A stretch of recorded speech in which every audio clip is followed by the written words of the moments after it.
ನಮಸ್ಕಾರ ಭಕ್ತಾದಿಗಳಿಗೆ, ಪ್ರತಿಯೊಂದು ಭಕ್ತರಿಗೆ, ಪ್ರತಿಯೊಂದು ಆಲೋಚನೆಗಳಿಗೆ, ಪ್ರತಿಯೊಂದು ಸಂದೇಶನೂ ಕೊಡೋದೇನೆಂದ್ರೆ 2025 ದಿನ, ತಿಂಗಳ, ವರ್ಷಗಳು ಕಳೆದೋಯ್ತು. ನೆಕ್ಸ್ಟ್ 2026ಕ್ಕೆ ನಾವು ಹೊಸ ವರ್ಷದಲ್ಲಿ ಕಾಲಿಡ್ತಾ ಇದ್ದೀವಿ. ನಮ್ಮ ಜೀವನ ಹೇಗಿರಬಹುದು, ನಮ್ಮ ಲೈಫು ಹೇಗಿರಬಹುದು, ನಮ್ಮ ಕಾರ್ಯಗಳು ಹೇಗಿರ್ಬೋದು, ನಾವು ಮಾಡ್ತಕ್ಕಂಥ ಕೆಲಸಗಳಲ್ಲಿ ಹೇಗಿರ್ಬೋದು, ಅದು ಮೇಂಡಲ್ಲಿ ಓಡ್ತಾನೆ ಇರುತ್ತೆ ಪ್ರತಿಯೊಬ್ಬ ಮನುಷ್ಯನಿಗೆ. ಆಯ್ತಪ್ಪ, ಕನ್ಯಾ ರಾಶಿ ಪ್ರಕಾರದಲ್ಲಿ ನನಗೆ ಟೈಮ್ ಆಗೋಯ್ತು, ಗಳಿಗೆ ಆಗೋಯ್ತು, ಮುಹೂರ್ತ ಆಗೋಯ್ತು, ಏನು ಬಂದು ಹೋಯ್ತು ದಿನಗಳು, ನಾವು ಏನೂ ಮಾಡೋಕ್ಕಾಗಿಲ್ಲ, ಏನು ಆಲೋಚನೆ ನಡೆಸೋಕ್ಕಾಗಲಿಲ್ಲ. ಇವಾಗಾದರೆ ದೇವರು ನಮಗೊಂದು ಒಳ್ಳೆಯ ಅವಕಾಶ ಕೊಡ್ತಾನೆ, ಒಳ್ಳೆಯ ಟೈಮ್ ಕೊಡ್ತಾನೆ ಅನ್ನೋದು ಒಂದು ಮೆಥಡಲ್ಲಿ ಇರುತ್ತೆ. ಕನ್ಯಾ ರಾಶಿ ಪ್ರಕಾರದಲ್ಲಿ 2026ರಲ್ಲಿ ನಿಮಗೆ ಒಳ್ಳೆಯ ಯೋಗ ಇದೆ, ಒಳ್ಳೆಯ ಸ್ಟಾರ್ ಇದೆ. ಭೂಮಿ, ವ್ಯಾಪಾರಸ್ಥರು, ತರಕಾರಿ, ಜಮೀನು ಮತ್ತು ನೀವು ಮಾಡ್ತಕ್ಕಂಥ ಕೆಲಸ ಕಾರ್ಯದಲ್ಲಿ ಕನ್ಯಾ ರಾಶಿ ಪ್ರಕಾರದಲ್ಲಿ ಬಹಳ ಬುದ್ಧಿವಂತವಾಗಿ ಕೆಲಸ ಮಾಡ್ತೀರಿ. ನೀವು ಬಹಳ ಯಾವರದಲ್ಲಿ ನಿಮ್ಗೆ ಅಭಿವೃದ್ಧಿ ಆಗ್ತದೆ. ಯಾಕಂದರೆ ಜ್ಯೋತಿಷ್ ಅನ್ನೋದು ಒಂದು ಬೆಳಕುವಾಗಿ ಬಾಳಬೇಕು. ನಿಮಗೆ ಬದುಕನ್ನು ಮುಂದೆ ಒಂದು ಕೈ ಹಿಡ್ಕೊಂಡು ನಡೆಸಬೇಕು.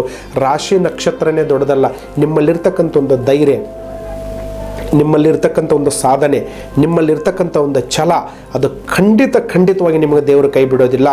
ಯಾವುದೋ ಒಂದು ಸಂದರ್ಭದಲ್ಲಿ, ಯಾವುದೋ ಸಮಯದಲ್ಲಿ ನಿಮಗೆ ಖಂಡಿತವಾಗಿ ಅನುಕೂಲ ಆಗುತ್ತೆ. ಕನ್ಯಾ ರಾಶಿಯವರು ಮಾಡಬೇಕಾಗಿದ್ದು ಇಷ್ಟೇ, ನಿಮ್ಮಲ್ಲಿರ್ತಕ್ಕಂಥ ಗುಣ, ನಿಮ್ಮಲ್ಲಿರ್ತಕ್ಕಂಥ ಭಾವನೆ ಇನ್ನೊಬ್ಬರಿಗೆ ಹಂಚ್ಕೊಳ್ಬೇಡಿ. ಓಪನ್ ಆಲ್ಟು ನಿಷ್ಠುರವಾಗಿ ಮಾತಾಡಬೇಡಿ. ಎಷ್ಟು ಮಾತಾಡಬೇಕು ಅಷ್ಟು ಮಾತಾಡಬೇಕು.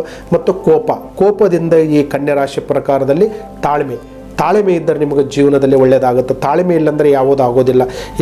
ಇವತ್ತು ಸಮಾಧಾನ ಆಗಿದ್ದರೆ ನಾವು ಏನು ಬೇಕಾದರೂ ಮಾಡ್ಬೋದು, ಸಮಾಧಾನ ಇಲ್ಲಾಂದರೆ ನಾವು ಏನೂ ಮಾಡೋಕ್ಕಾಗಲ್ಲ. ಸಮಾಧಾನವಾಗಿ ಈ ಕನ್ಯಾ ರಾಶಿಯವರು ಇರಬೇಕು.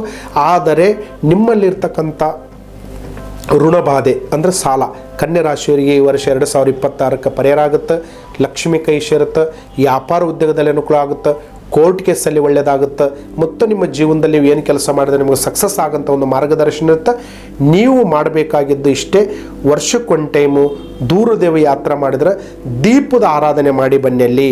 ದೀಪ ಗುರುಗಳ ದೇವಸ್ಥಾನ ಹೋಗಿ, ತಾಯಿ ದೇವಸ್ಥಾನ ಹೋಗಿ, ಆ ಕನ್ಯಾ ರಾಶಿ 2026ರಲ್ಲಿ ದೀಪದ ಆರಾಧನೆ ಮಾಡಿ ಬಂದರೆ ನಿಮ್ಮ ಕಷ್ಟ ಕಾರ್ಪಣ್ಯಗಳು, ನಿಮ್ಮ ಗ್ರಹಗತಿಗಳು, ನಿಮ್ಮ ಫ್ಯೂಚರಲ್ಲಿ ನಿಮಗೆ ಖಂಡಿತ ಒಳ್ಳೆಯದಾಗುತ್ತೆ. ಒಳ್ಳೆಯದಾಗಲೇಬೇಕಂತ ನಮ್ಮ ಭಾವನೆ.